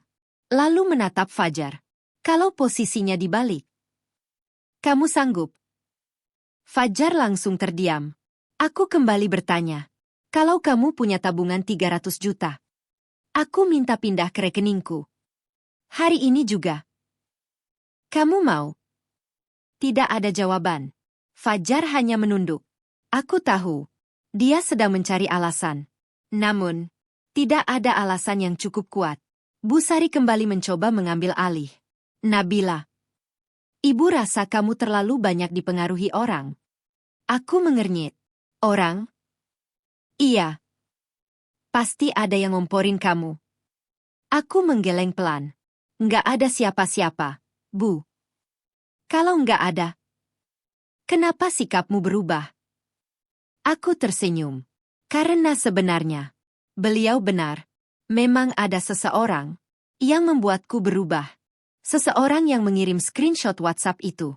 Namun, aku belum akan membuka kartu sekarang. Aku masih ingin melihat sejauh mana mereka akan terus berusaha. Fajar kemudian mengeluarkan ponselnya. Ia membuka aplikasi mobile banking, lalu memutarnya ke arahku. Nih. Lihat. Aku nggak pernah nyembunyiin rekeningku. Kamu juga boleh lihat saldonya. Aku hanya melirik sekilas, lalu mengembalikan ponsel itu. Aku nggak butuh lihat saldomu. Aku cuma butuh jawaban. Jawaban apa? Kenapa kalian begitu terburu-buru ingin tabunganku pindah hari ini? Pertanyaan itu membuat Fajar dan Busari saling berpandangan. Lagi, tatapan yang sama seperti sebelumnya. Tatapan, dua orang yang sedang menyusun jawaban. Dan dari tatapan itulah, aku semakin yakin. Ada sesuatu yang jauh lebih besar, yang masih mereka sembunyikan dariku. Aku sengaja tidak mengatakan apa-apa lagi. Ruangan kembali sunyi. Fajar mulai mengetuk-ngetukkan jarinya di atas meja. Sedangkan Busari terus memperhatikanku, seolah sedang menebak apa sebenarnya yang sudah ku ketahui.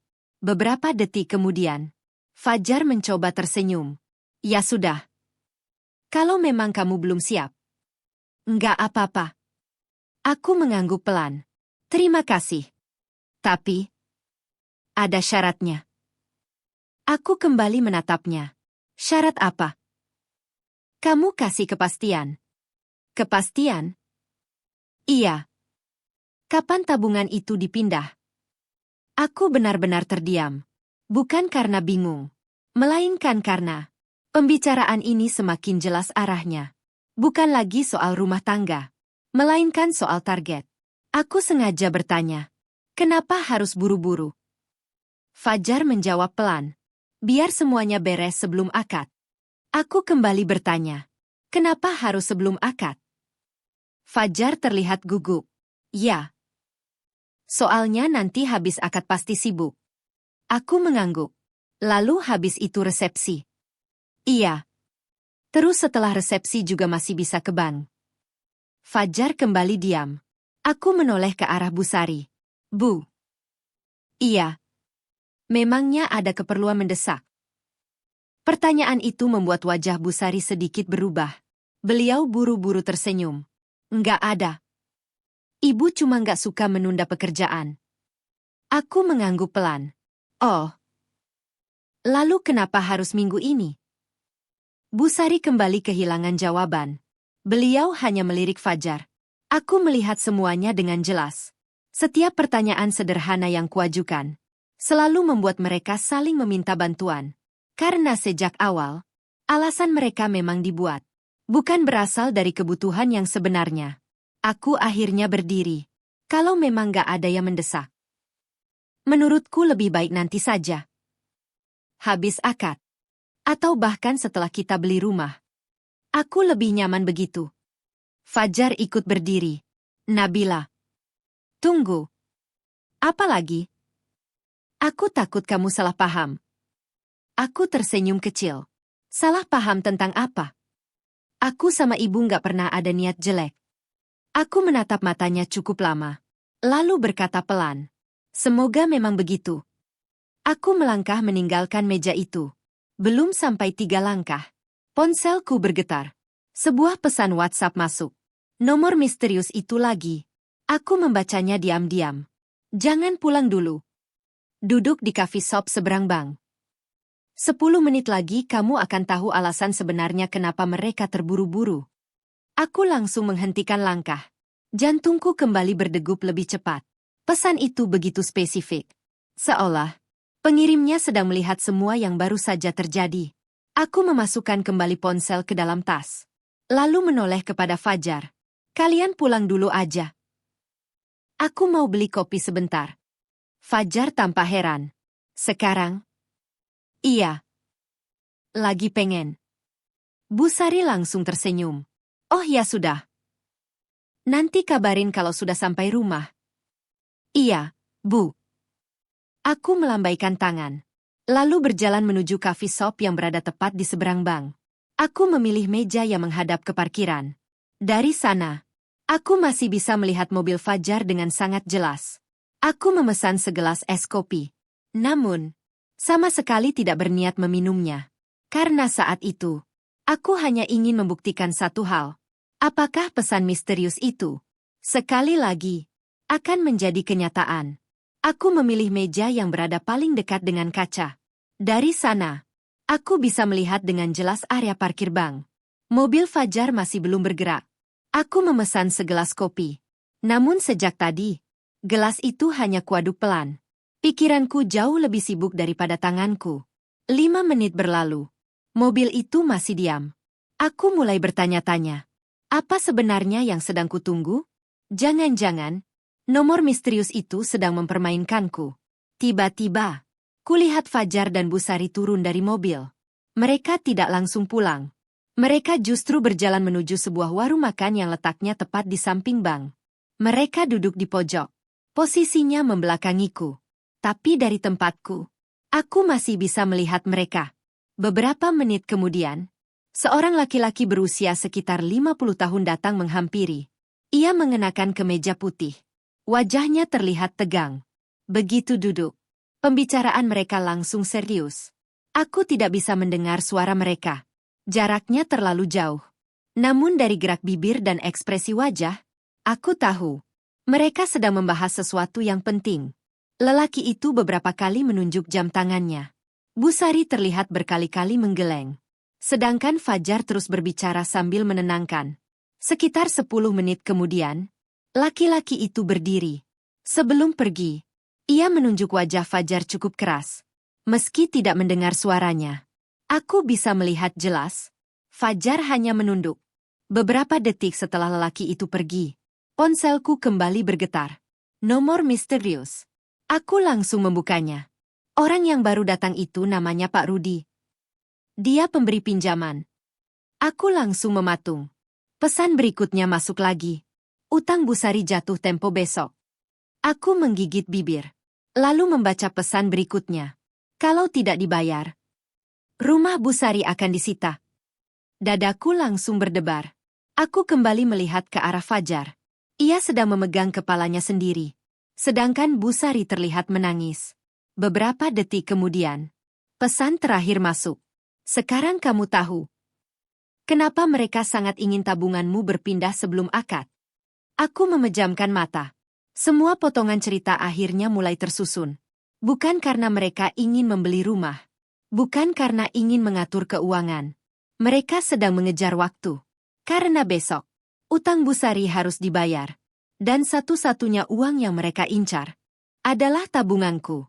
Aku kembali menatap mereka dari balik kaca. Entah kenapa, aku tidak lagi marah. Aku justru merasa sedih. Karena sampai detik itu, Fajar masih memilih membantu rencana ibunya daripada jujur kepadaku. Sekitar 15 menit kemudian, mereka keluar dari warung. Fajar terlihat berkali-kali mengusap wajahnya. Sedangkan Busari masih tampak gelisah. Mereka masuk ke mobil. Lalu pergi. Aku tetap duduk di tempatku. Belum sempat aku berpikir lebih jauh, ponselku kembali berbunyi. Nomor misterius itu menelepon. Untuk pertama kalinya, tanganku sempat gemetar. Lalu perlahan, aku mengangkat panggilan itu. Halo. Beberapa detik. Tidak ada suara. Sampai akhirnya, terdengar suara seorang perempuan. Pelan. Bergetar. Dan kalimat pertama yang keluar dari mulutnya membuatku benar-benar terkejut. Mbak. Maaf. Aku adiknya Fajar. Aku langsung menggenggam ponselku lebih erat. Maaf. Aku adiknya Fajar. Aku terdiam beberapa detik. Adik Fajar? Selama hampir 3 tahun pacaran, aku memang pernah bertemu adiknya beberapa kali. Namanya Rani. Tapi kami tidak terlalu dekat. Aku menjawab pelan. Rani? Iya, Mbak. Suaranya terdengar gemetar. Seperti habis menangis. Aku minta maaf. Aku yang kirim semua screenshot itu. Aku menutup mata sejenak. Ternyata, selama ini bukan orang asing. Bukan orang yang iri dengan hubungan kami. Melainkan keluarga Fajar sendiri. Aku menarik napas pelan. Kenapa kamu kirim semua itu ke aku? Di seberang telepon, Rani menangis. Karena aku nggak tega. Nggak tega lihat Mbak dijebak. Dadaku kembali terasa sesak. Dijebak. Iya. Aku dengar semuanya. Aku lihat chat mereka. Aku juga dengar waktu ibu sama Mas Fajar ngobrol. Aku tetap diam. Membiarkan Rani melanjutkan. Ibu punya utang di banyak tempat. Bukan cuma sama Pak Rudi. Tapi juga koperasi. Arisan. Sama saudara. Aku menggigit bibir pelan. Mas Fajar tahu. Tahu. Sejak kapan? Hampir setahun. Aku benar-benar tidak menyangka. Berarti, semua ini bukan keputusan yang tiba-tiba muncul. Melainkan sesuatu yang sudah lama diketahui Fajar. Rani kembali berkata. Awalnya, Mas Fajar nggak mau. Aku langsung mengangkat wajah. Nggak mau. Iya. Mas sempat bilang. Kasihan Mbak Nabila. Aku mengembuskan napas pelan. Setidaknya, Masih ada sedikit hati nurani dalam diri Fajar. Namun, harapan itu hanya bertahan beberapa detik. Karena Rani melanjutkan. Tapi lama-lama, ibu terus membujuk. Setiap hari. Sampai akhirnya, Mas menyerah. Aku memejamkan mata. Persis seperti yang selama ini kuduga. Fajar bukan laki-laki jahat. Tapi, ia juga bukan laki-laki yang mampu berkata tidak kepada ibunya. Dan itu sudah cukup berbahaya untuk sebuah rumah tangga. Rani kembali berbicara. Mbak. Iya.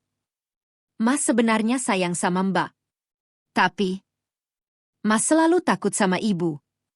Kalimat itu membuatku tersenyum pahit. Sayang, kalau akhirnya selalu kalah oleh tekanan, tetap saja akan melukai. Aku bertanya pelan. Rani. Iya. Kalau aku nggak terima screenshot itu, apa yang bakal terjadi?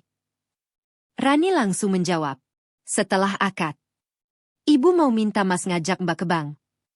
Alasannya, biar mulai gabung keuangan. Aku menunduk. Persis. Tidak ada yang berbeda. Semua yang mereka katakan kepadaku sudah direncanakan jauh-jauh hari. Rani kembali berkata, aku takut. Begitu uang itu pindah, Mbak nggak bakal bisa minta lagi. Aku menggenggam ponsel semakin erat. Bukan karena marah, tapi karena setiap ucapan Rani semakin menguatkan bahwa semua ini memang benar. Sebelum menutup telepon, Rani berkata lirih, Mbak, tolong jangan bilang kalau aku yang kasih tahu. Aku masih tinggal sama ibu. Aku takut. Aku langsung menjawab, tenang. Namamu aman. Terima kasih. Berkat kamu, aku jadi tahu siapa yang benar-benar sedang aku nikahi. Telepon itu pun berakhir. Aku masih duduk di coffee shop itu, memandangi jalan yang mulai ramai. Lalu perlahan, aku mengambil keputusan. Aku tidak akan lagi menunggu mereka jujur. Karena kenyataannya, aku sudah mengetahui semuanya. Sekarang, tinggal menentukan di mana dan kapan aku akan membuka seluruh kebohongan mereka. Sepanjang perjalanan pulang, aku tidak menyalakan musik. Biasanya, kalau sedang menyetir sendirian, aku selalu memutar lagu favoritku. Hari itu, aku justru menikmati keheningan. Karena pikiranku sedang menyusun semuanya. Screenshot, percakapan di rumah Bu Sari, pertemuan di bank, Pak Rudi, dan pengakuan Rani. Semuanya saling melengkapi. Aku akhirnya tahu satu hal. Masalah sebenarnya bukan uangku. Masalah sebenarnya, mereka sudah menganggap uang itu akan menjadi milik mereka. Padahal, aku bahkan belum sah menjadi istri Fajar. Sesampainya di rumah, aku langsung masuk kamar. Belum sempat aku berganti pakaian, ponselku kembali berbunyi. Nama Fajar muncul. Aku menarik napas panjang, lalu mengangkatnya. Halo. Sayang. Iya. Kamu kok pulangnya cepat? Aku tersenyum tipis. Loh. Memangnya harus lama? Enggak. Aku kira kamu masih di bank. Tadi habis beli kopi. Oh. Beberapa detik kami sama-sama diam. Lalu Fajar berkata, maaf ya. Kalau tadi ibu agak maksa. Aku menjawab pelan. Enggak apa-apa. Dia memang cuma khawatir. Aku sengaja mengikuti alurnya. Karena aku ingin mendengar. Masih ada kebohongan apa lagi yang akan keluar. Fajar kembali berkata, sayang. Iya. Aku harap kamu jangan salah paham. Aku sama ibu cuma pengen semuanya lebih gampang. Aku tersenyum pahit. Kalimat itu sudah terlalu sering kudengar. Aku akhirnya bertanya, Fajar. Iya. Kalau aku tetap nggak mau pindahin tabungan, kamu kecewa nggak? Fajar terdiam. Cukup lama. Sampai akhirnya ia menjawab, ya sedikit. Kenapa? Soalnya, aku sudah janji sama ibu. Kalimat itu membuatku memejamkan mata. Bukan karena marah, melainkan karena, tanpa sadar, Fajar baru saja mengaku Ia memang sudah menjanjikan sesuatu kepada ibunya. Aku bertanya lagi. Janji apa? Fajar buru-buru menjawab. Bukan apa-apa. Cuma, aku bilang bakal coba ngomong sama kamu. Aku mengangguk pelan. Begitu ya? Iya. Aku sengaja mengakhiri pembicaraan. Udah dulu ya? Aku capek. Oh. Iya. Istirahat. Telepon ditutup. Aku langsung menyimpan rekaman panggilan itu. Sejak tadi, fitur perekam otomatis di ponselku memang sengaja kuaktifkan. Bukan untuk menjebak, tapi untuk melindungi diriku sendiri. Kalau suatu hari nanti, mereka menyangkal semuanya, aku sudah memiliki bukti. Malam harinya, aku menghubungi Intan. Kami bertemu di sebuah kafe dekat rumah. Begitu duduk, aku menyerahkan seluruh bukti yang kumiliki. Screenshot, rekaman telepon, dan cerita dari Rani. Intan membacanya satu persatu. Sesekali ia menggeleng. Sesekali menghela napas panjang. Sampai akhirnya ia berkata, Nabila. Iya. Kalau aku jadi kamu, aku nggak akan datang ke akad. Aku menggeleng pelan. Enggak. Kenapa? Aku mau semuanya selesai baik-baik. Intan mengernyit. Maksudnya? Aku nggak mau kabur. Aku juga nggak mau mereka memutarbalikkan cerita. Aku ingin semua keluarga mendengar alasan yang sebenarnya. Intan menatapku beberapa detik, lalu mengangguk pelan. Berarti, kamu sudah mengambil keputusan? Aku menarik napas panjang. Iya. Kalau sampai besok, mereka masih memaksa mengambil tabunganku, pernikahan ini akan aku batalkan.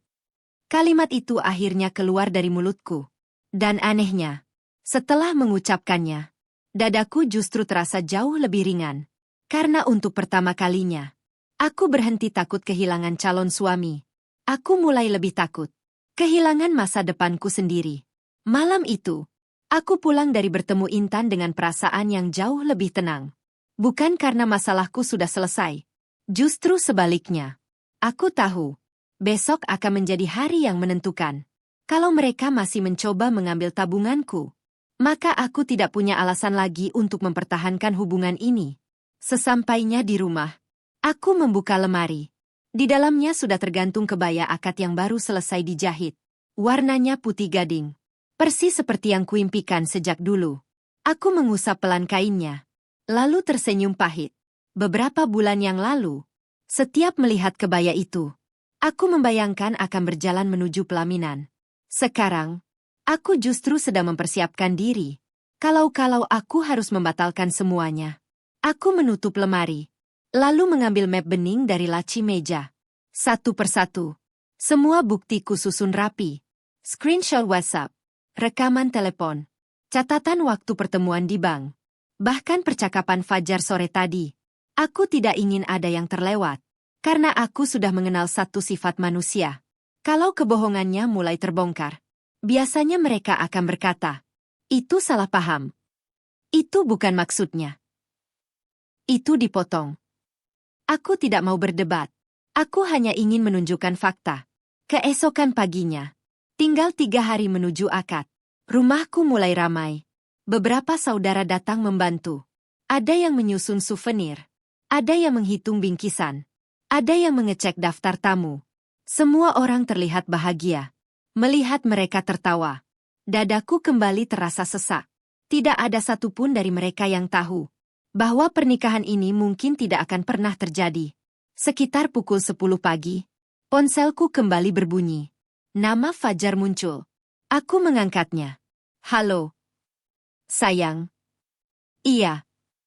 Aku sama ibu mau ke rumah kamu. Aku langsung terdiam. Ke rumah? Iya. Sekalian ngobrol sama ayah sama ibu. Aku menatap kalender yang tergantung di dinding. Entah kenapa, perasaanku mengatakan, hari ini mereka akan mencoba sekali lagi. Aku bertanya pelan. Ngobrol apa? Nanti aja. Kalau ketemu. Aku mengangguk. Ya sudah. Sini aja. Sekitar 1 jam kemudian, Mobil Fajar berhenti di depan rumah. Ia turun bersama Bu Sari.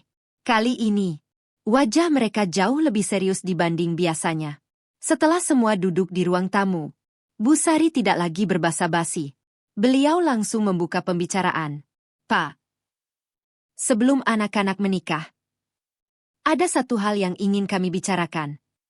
Ayahku tersenyum ramah. Oh ya, Bu. Silakan. Bu Sari mengangguk, lalu menoleh ke arahku. Nabila. Iya, Bu. Soal tabunganmu. Aku langsung menatap wajahnya. Dalam hati aku berkata, akhirnya, kalian benar-benar datang ke rumah orang tuaku. Bukan untuk membicarakan kebahagiaan pernikahan, tapi untuk membicarakan uangku. Ruang tamu mendadak terasa lebih sunyi. Ayah menoleh kepadaku, lalu kembali menatap Bu Sari. Soal tabungan Nabila kenapa ya, Bu? Bu Sari tersenyum kecil. Oh, nggak ada apa-apa kok, Pak. Ibu cuma kasih usul. Ayah mengangguk. Usul apa? Beliau melirik Fajar, seolah memberi isyarat agar anaknya yang berbicara. Fajar langsung berdeham pelan. Pak. Iya, Jar. Saya sama Nabila sudah sepakat mau beli rumah setelah menikah. Ayah tersenyum. Alhamdulillah. Itu memang rencana mereka dari dulu. Fajar kembali melanjutkan. Nah, daripada nanti ribet, kami kepikiran tabungan Nabila dipindahkan dulu ke rekening saya. Ruangan langsung hening. Ayah yang sejak tadi tersenyum, perlahan kehilangan ekspresinya. Beliau tidak langsung menjawab, hanya menoleh ke arahku. Nabila. Iya, ya. Itu benar. Aku menjawab pelan. Itu keinginan mereka. Bukan keinginanku. Kalimatku membuat Bu Sari buru-buru menyela. Loh. Bukan begitu. Kami cuma memberi saran. Ayah mengangguk pelan. Kalau cuma saran, berarti Nabila bebas menerima atau menolakkan. Bu Sari terlihat sedikit gugup. Iya. Tapi kan nanti mereka suami istri. Ayah tersenyum tipis. Belum. Satu kata itu membuat suasana berubah. Ayah melanjutkan. Selama belum sah, semua harta anak saya tetap menjadi tanggung jawab anak saya. Aku bisa melihat wajah Fajar mulai tegang. Ia buru-buru berkata, Pak, saya nggak ada niat jelek. Saya cuma mau ngatur keuangan. Ayah mengangguk. Itu bagus. Tapi kenapa harus sebelum menikah? Fajar langsung terdiam. Aku melihat persis seperti sebelumnya. Setiap kali mendapat pertanyaan sederhana, ia selalu kehilangan jawaban. Bu Sari akhirnya kembali mengambil alih. Pak, kami ini cuma ingin mengajarkan anak-anak hidup terbuka. Ayah tersenyum sopan. Saya setuju. Tapi terbuka tidak harus memindahkan uang. Ruangan kembali sunyi. Aku bisa melihat Bu Sari mulai gelisah. Beliau berkali-kali meremas tas yang ada di pangkuannya. Lalu, tanpa diduga, beliau mengucapkan satu kalimat yang selama ini selalu berhasil beliau sembunyikan. Pak. Terus terang saja. Saya takut. Kalau uang sebanyak itu tetap dipegang perempuan. Kalimat itu membuat semua orang di ruang tamu saling berpandangan. Ayah perlahan menyandarkan tubuhnya ke kursi. Lalu bertanya dengan suara yang sangat tenang. Bu, kenapa harus takut? Bu Sari terlihat gugup. Ya. Namanya juga perempuan. Kadang belanjanya susah dikontrol. Aku spontan menundukkan kepala. Bukan karena sedih, tapi karena kecewa. Selama ini, aku yang bekerja, aku yang menabung, aku yang mengumpulkan uang itu sedikit demi sedikit. Namun, hanya karena aku seorang perempuan, aku dianggap tidak layak memegang hasil kerja kerasku sendiri. Aku akhirnya mengangkat wajah, lalu menatap Bu Sari. Bu. Iya. Boleh saya tanya satu hal? Tanya apa? Aku menarik napas panjang. Kalau memang tujuannya cuma supaya keuangan lebih rapi, kenapa ibu begitu memaksa uang itu harus pindah sebelum akad? Pertanyaan itu membuat Bu Sari membeku. Sedangkan Fajar, wajahnya mulai terlihat pucat. Karena mereka sadar, aku tidak lagi sekadar bertanya. Aku sedang menggiring mereka menuju kebohongan yang sebentar lagi akan terbongkar. Ruangan mendadak sunyi. Busari tidak langsung menjawab. Beliau hanya menatapku. Sedangkan Fajar, sejak tadi terus menundukkan kepala. Aku kembali mengulang pertanyaanku. Bu, kenapa harus sebelum akad? Kalau memang untuk beli rumah, kita masih bisa mengurus semuanya setelah menikah. Busari tersenyum kaku. Ya. Ibu cuma nggak suka menunda pekerjaan. Aku mengangguk pelan. Oh begitu. Lalu, apa yang sebenarnya sedang dikejar? Beliau terlihat mulai gelisah. Apa maksudmu? Aku tidak langsung menjawab. Aku membuka tasku, mengambil sebuah map bening, lalu meletakkannya di atas meja. Semua orang langsung menatap map itu. Fajar mengernyit. Itu apa? Aku menarik napas panjang. Jawaban kenapa aku menolak memindahkan tabunganku. Aku mengeluarkan 3 lembar screenshot WhatsApp, lalu meletakkannya tepat di depan Busari. Beliau baru membaca 2 baris. Wajahnya langsung pucat. Tangannya sedikit gemetar. Sedangkan Fajar langsung berdiri dari duduknya. Nabila, itu dari mana? Aku menatapnya. Itu bukan pertanyaan yang tepat. Yang lebih tepat, apakah isi chat itu benar? Ruangan kembali sunyi. Tidak ada yang menjawab. Aku mengambil screenshot kedua, lalu membacanya dengan suara pelan. Begitu uangnya pindah. Ibu pakai dulu buat nutup utang. Rumah bisa nanti. Aku berhenti sejenak, lalu menatap Busari. Itu ibu yang nuliskan. Busari langsung menggeleng cepat. Itu editan. Aku mengangguk pelan. Baik. Aku mengambil ponselku, lalu memutar rekaman telepon semalam. Suara Fajar terdengar jelas. Aku sudah janji sama ibu. Ayah langsung menoleh ke arah Fajar. Janji apa, Jar? Fajar mulai panik. Itu. Bukan maksud saya begitu. Aku kembali membuka map. Masih ada satu bukti lagi, yang sejak tadi belum kukeluarkan. Aku menatap Fajar. Masih mau bilang semua ini fitnah? Fajar tidak menjawab. Aku akhirnya berkata pelan. Kalau begitu, biar aku bantu. Aku mengangkat ponselku, lalu memutar rekaman percakapan yang baru kuterima beberapa jam lalu. Suara seorang perempuan terdengar memenuhi ruang tamu. Mbak. Aku adiknya Fajar. Aku nggak tega lihat Mbak dijebak. Ibu punya banyak utang. Makanya mereka mau tabungan Mbak dipindah sebelum akad. Belum sampai rekaman itu selesai, Busari langsung berdiri. Cukup. Suara beliau jauh lebih keras daripada sebelumnya. Untuk pertama kalinya, topeng calon mertuaku benar-benar terlepas. Beliau menunjuk wajahku dengan jari yang gemetar. Kamu nyuruh siapa nyadap keluarga kami? Aku perlahan berdiri.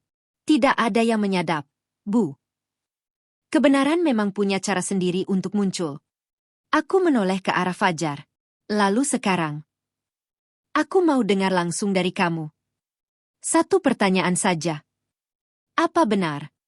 Kalian memang berencana memakai seluruh tabunganku untuk melunasi utang ibumu? Fajar memejamkan mata. Ruangan benar-benar sunyi. Tidak ada lagi yang bisa membantunya. Tidak ada lagi alasan yang bisa dipakai. Beberapa detik kemudian, air mata mulai jatuh dari wajahnya. Dan dengan suara yang sangat pelan, ia akhirnya berkata, iya. Kalimat satu kata itu menghancurkan seluruh sisa kepercayaanku. Aku mengangguk pelan, lalu melepaskan cincin pertunanganku. Perlahan, kulepaskan dari jari manis. Kutaruh di atas meja. Mulai hari ini, pernikahan ini aku batalkan. Tidak ada perempuan yang pantas menikah dengan laki-laki yang membiarkan ibunya merencanakan masa depan istrinya demi melunasi utang. Aku menoleh kepada kedua orang tuaku. Ya, Bu. Maaf. Aku lebih memilih menangis hari ini daripada menyesal seumur hidup. Ayah berdiri, lalu menggenggam pundakku. Nggak ada yang perlu kamu minta maaf. Kamu baru saja menyelamatkan hidupmu. Aku mengangguk. Air mataku akhirnya jatuh. Bukan karena kehilangan Fajar, melainkan karena aku baru sadar. Orang yang benar-benar mencintaiku tidak akan pernah menjadikan hasil kerja kerasku sebagai jalan keluar dari masalah keluarganya. Setelah mengucapkan kalimat itu, aku tidak lagi melihat ke arah Fajar. Aku juga tidak ingin mendengar penjelasan apapun. Karena ada satu hal yang akhirnya kupahami. Kepercayaan, sekali hancur, tidak bisa diperbaiki hanya dengan kata, maaf. Fajar perlahan mengambil cincin yang masih berada di atas meja. Tangannya gemetar. Nabila, tolong. Kasih aku satu kesempatan. Aku menatapnya untuk terakhir kali. Kesempatan untuk apa? Aku bisa berubah. Aku janji. Aku tersenyum tipis. Kamu tahu apa yang paling menyakitkan, Jar? Fajar hanya diam. Yang paling menyakitkan bukan karena ibumu punya utang. Aku bahkan gak akan keberatan membantu. Kalau sejak awal kalian jujur. Ruangan kembali hening. Aku melanjutkan. Kalau waktu itu kamu datang kepadaku. Lalu berkata, Bill, ibuku sedang kesulitan. Aku butuh bantuanmu. Mungkin aku sendiri yang akan menawarkan bantuan. Bahkan tanpa diminta. Air mata Fajar semakin deras. Tapi, kalian memilih berbohong. Kalian memilih membuat rencana. Kalian memilih mengambil kepercayaanku. Itulah yang tidak bisa aku maafkan. Busari yang sejak tadi diam akhirnya ikut menangis. Nabila. Ibu hilaf. Ibu benar-benar hilaf. Ayo kita lupakan semua. Aka tetap jalan. Aku menggeleng pelan. Bu. Kalau hari ini saya tidak tahu isi WhatsApp itu, apa ibu akan mengaku? Busari langsung membisu. Aku kembali bertanya. Kalau Rani tidak mengirim screenshot, apa ibu tetap akan jujur? Beliau menundukkan kepala. Tidak ada jawaban. Dan diamnya sudah menjadi jawaban yang paling jujur. Aku mengambil map berisi semua bukti, lalu memasukkannya kembali ke dalam tas. Uang bisa dicari lagi. Tapi kepercayaan? Sekali hilang. Belum tentu kembali. Aku menoleh kepada ayah dan ibu. Ayo pulang. Ayah mengangguk. Beliau berdiri lebih dulu. Sebelum keluar rumah, ayah sempat berhenti. Lalu menatap Fajar. Jar. Iya, Pak. Seorang laki-laki diuji bukan saat punya banyak uang, tapi saat berani berkata benar. Kamu gagal. Bukan sebagai calon menantu saya, tapi sebagai calon pemimpin keluarga. Tidak ada satupun yang membalas. Kami pun pulang. Sepanjang perjalanan, aku hanya memandang keluar jendela mobil. Aneh sekali. Kupikir aku akan menangis sejadi-jadinya. Ternyata tidak. Yang kurasakan justru lega. Lega karena semuanya terjadi sebelum akad, bukan sesudahnya. 2 minggu kemudian, undangan yang tersisa kami simpan. Gedung dibatalkan. Sebagian uang muka memang hangus. Tapi ayah hanya berkata, enggak apa-apa. Lebih murah kehilangan uang muka daripada kehilangan kebahagiaan seumur hidup. Kalimat itu tidak pernah kulupakan. 6 bulan berlalu. Aku kembali fokus bekerja. Aku mengambil sertifikasi yang selama ini selalu kutunda. Aku dipercaya memimpin tim baru. Gajiku naik. Bonus tahunanku juga jauh lebih besar. Tabunganku tidak berkurang 1 rupiah pun karena ulah orang lain. Justru bertambah. Setahun setelah peristiwa itu, aku akhirnya membeli rumah pertamaku. Rumah sederhana. Tidak terlalu besar. Tapi setiap sudutnya, kubeli dari hasil keringatku sendiri. Hari pertama menerima kunci rumah, aku mengajak ayah dan ibu masuk lebih dulu. Ibu menangis. Ayah hanya tersenyum sambil berkata, Nabila, ayah bangga sama kamu. Aku memeluk mereka berdua. Saat itulah aku sadar, aku memang kehilangan calon suami. Tapi aku tidak kehilangan masa depanku. Tentang Fajar, aku beberapa kali mendengar kabarnya. Utang ibunya ternyata belum juga selesai. Bahkan motornya dijual untuk menutup sebagian pinjaman. Aku tidak pernah merasa senang mendengar itu. Aku hanya berharap, semoga suatu hari nanti, ia benar-benar belajar bahwa cinta tidak boleh dibangun di atas kebohongan.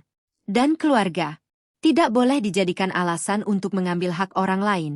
Kalau hari itu aku memilih diam, mungkin sekarang aku sudah hidup dalam penyesalan. Tapi karena satu pesan WhatsApp misterius, aku berhasil menyelamatkan seluruh hidupku. Sampai hari ini, aku masih bersyukur.